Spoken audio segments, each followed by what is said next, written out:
Hello my dear student, welcome back to my channel Education.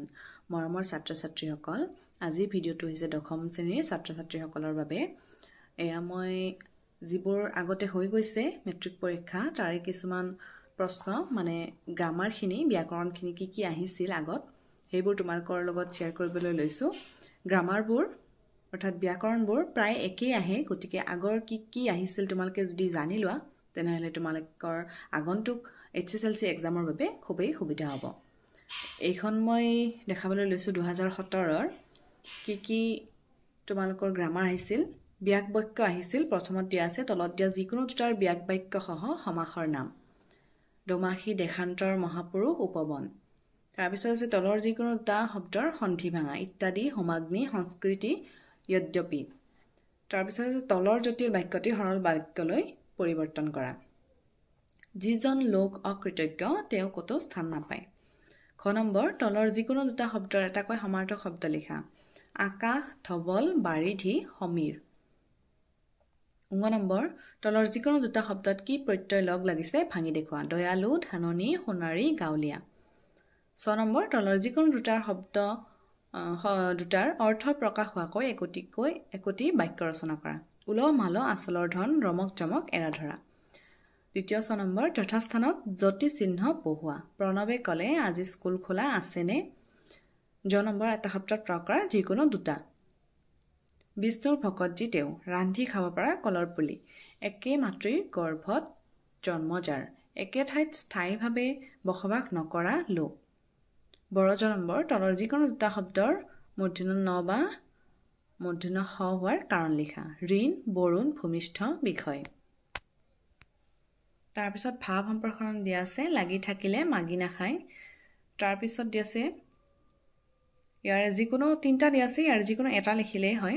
তোমাৰ শিক্ষানুষ্ঠানৰ কাষতে থকা স্থানীয় সংঘই এখন ৰাজহুৱা সভা অনুষ্ঠিত কৰি সেই অঞ্চলৰ কিছু সংখ্যক অৱসৰপ্ৰাপ্ত কৃতি শিক্ষকক সম্বৰ্ধনা জনাব। সেই সভাত উপস্থিত থাকিবলৈ চতুৰ্থ ঘণ্টাৰ পাছত ছুটি বিচাৰি বিদ্যালয় অধ্যক্ষ প্ৰধান শিক্ষকলৈ এখন আবেদন লিখা। গ নম্বৰ তোমাৰ অঞ্চলৰ বাট পথ দলং আদি নষ্ট হোৱাত সেইবোৰৰ মেৰামতিৰ কাৰণে চৰকাৰৰ দৃষ্টি আকৰ্ষণ কৰি স্থানীয় বাতৰি কাকতলৈ এখনি প্ৰতিবেদন লিখা। ৰচনা দিয়া আছে যিকোনো এখন বিজ্ঞানৰ অৱদান, পুথিভঁৰাল, অসমৰ কুটিৰ শিল্প। তাৰপিছত আছে তলৰ বাক্যটি শুদ্ধকৈ লিখা। মই কালি তেজপুৰ যাম। তাৰপিছত চৌন অনুসৰ্গ ব্যৱহাৰ কৰি এটি বাক্য লিখা। তলৰ শব্দ দুটাৰ সমাৰ্থক শব্দ লিখা। পক্ষী, কামিনী। তলৰ যিকোনো দুটা উদাহৰণ সহ টোকা লিখা। জ্যোতি, চৰণ, দুলৰি, পদ বা পয়াৰ। এইবাৰ আহিছে 2019 চনৰ যিখন প্ৰশ্নকাকতৰ গ্ৰামাৰখিনি আছে চাবা। তলত দিয়া যিকোনো দুটাৰ ব্যাক বাক্য সমাসৰ নাম লিখা। পঞ্চাংগুল, যুগ ভ্ৰষ্ট, শতাব্দী। খ নম্বৰ তলৰ যিকোনো দুটা শব্দৰ সন্ধি ভাঙা। হিমালয়, হৰানন, সঞ্চয়। তলত দিয়া বাক্যটি সৰল বাক্যলৈ পৰিৱৰ্তন কৰা। সঁচা কথা কবা তেতিয়া সকলোৱে মৰম কৰিব। তলত দিয়া যিকোনো দুটা শব্দৰ মূৰ্ধন্য ন বা মূৰ্ধন্য হ হোৱাৰ কাৰণ। স্পষ্ট, ঘণ্টা, কৃষ্ণ। যথাস্থানত জ্যোতি চিহ্ন বহুৱা। তেওঁ কলে মনত ৰাখিবা তুমি অসীমৰ বীৰ সন্তান। তলৰ যিকোনো দুটাৰ অৰ্থ প্ৰকাশ হোৱাকৈ একোটি বাক্য ৰচনা কৰা। জয়দেউ কাকতি 1900 বা বোলা, থেৰু চিঙা। তলৰ যিকোনো দুটা শব্দৰ বিপৰীতাৰ্থক শব্দ লিখা। বিস্তৃত, প্ৰাচ্য, আবিৰ্ভাৱ। এটা শব্দত প্ৰয়োগ কৰা যিকোনো দুটা। ততালিকে বুদ্ধি উলিয়াব পৰা শক্তি। ৰাতিপুৱাই যাৰ নাম স্মৰণ কৰা উচিত। নেজ নহৰা বেঙৰ পোৱালি। তলৰ যিকোনো দুটা শব্দত কি প্ৰত্যয় লগ লাগিছে ভাঙি দেখুৱা। যুঁজাৰু, নাচনীয়াৰ, লেখক। তলৰ যিকোনো এটা শব্দৰ প্ৰশ্ন উত্তৰ লিখা। ইয়াৰে তিনিটাৰ এটা লিখিব দিয়ে। ভাৱ সম্প্ৰসাৰণ দিয়া আছে। পক্ষী মৰে ৰৈ মানুহ মৰে কৈ। তোমাৰ বিদ্যালয়ৰ বহী বিভাগৰ খেলসমূহৰ অসুবিধা দূৰীকৰণ আৰু প্ৰতিযোগিতা অনুষ্ঠিত কৰাৰ বাবে অনুমতি বিচাৰি তোমাৰ বিদ্যালয় প্ৰধানলৈ তুমি খেল বিভাগৰ সম্পাদক সম্পাদিকা হিচাপে এখন আবেদন লিখা।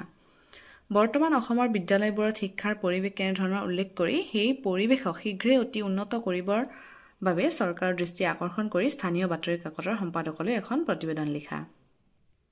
তাৰপিছত দিয়া আছে যিকোনো এখন ৰচনা। স্কুল আলোচনী, দৈনন্দিন জীৱনত বিজ্ঞানৰ প্ৰভাৱ, দূৰদৰ্শন। অসমীয়া ভাষাত শব্দৰ আৰম্ভণিত ব্যৱহাৰ নোহোৱা যিকোনো দুটা বৰ্ণৰ উল্লেখ কৰা। অথবা অৰ ব্যৱহাৰৰ ফলত শব্দ অৰ্থভেদ হয়নে। অসমীয়া ভাষাত চন্দ্ৰবিন্দুৰ ব্যৱহাৰ কত কত নহয় উদাহৰণ সহ লিখা। ভাৱ সম্প্ৰসাৰণ এশগুৰু মাৰিলে বাঘৰু মৰণ অথবা ৰাইজে নখ জোকাৰিলে নৈ বয়। মৰমৰ ছাত্ৰ ছাত্ৰীসকল, আজি তোমালোকক মই 2019 আৰু 2017 চনৰ গ্ৰামাৰখিনি অৰ্থাৎ ব্যাকৰণখিনি অসমীয়াত দি দিলোঁ। নেক্সট ভিডিঅ'ত আকৌ এখন নতুন কুৱেশ্যন পেপাৰ লৈ আহিম গ্ৰামাৰখিনিৰ সৈতে। আজিলৈ ইমানেই।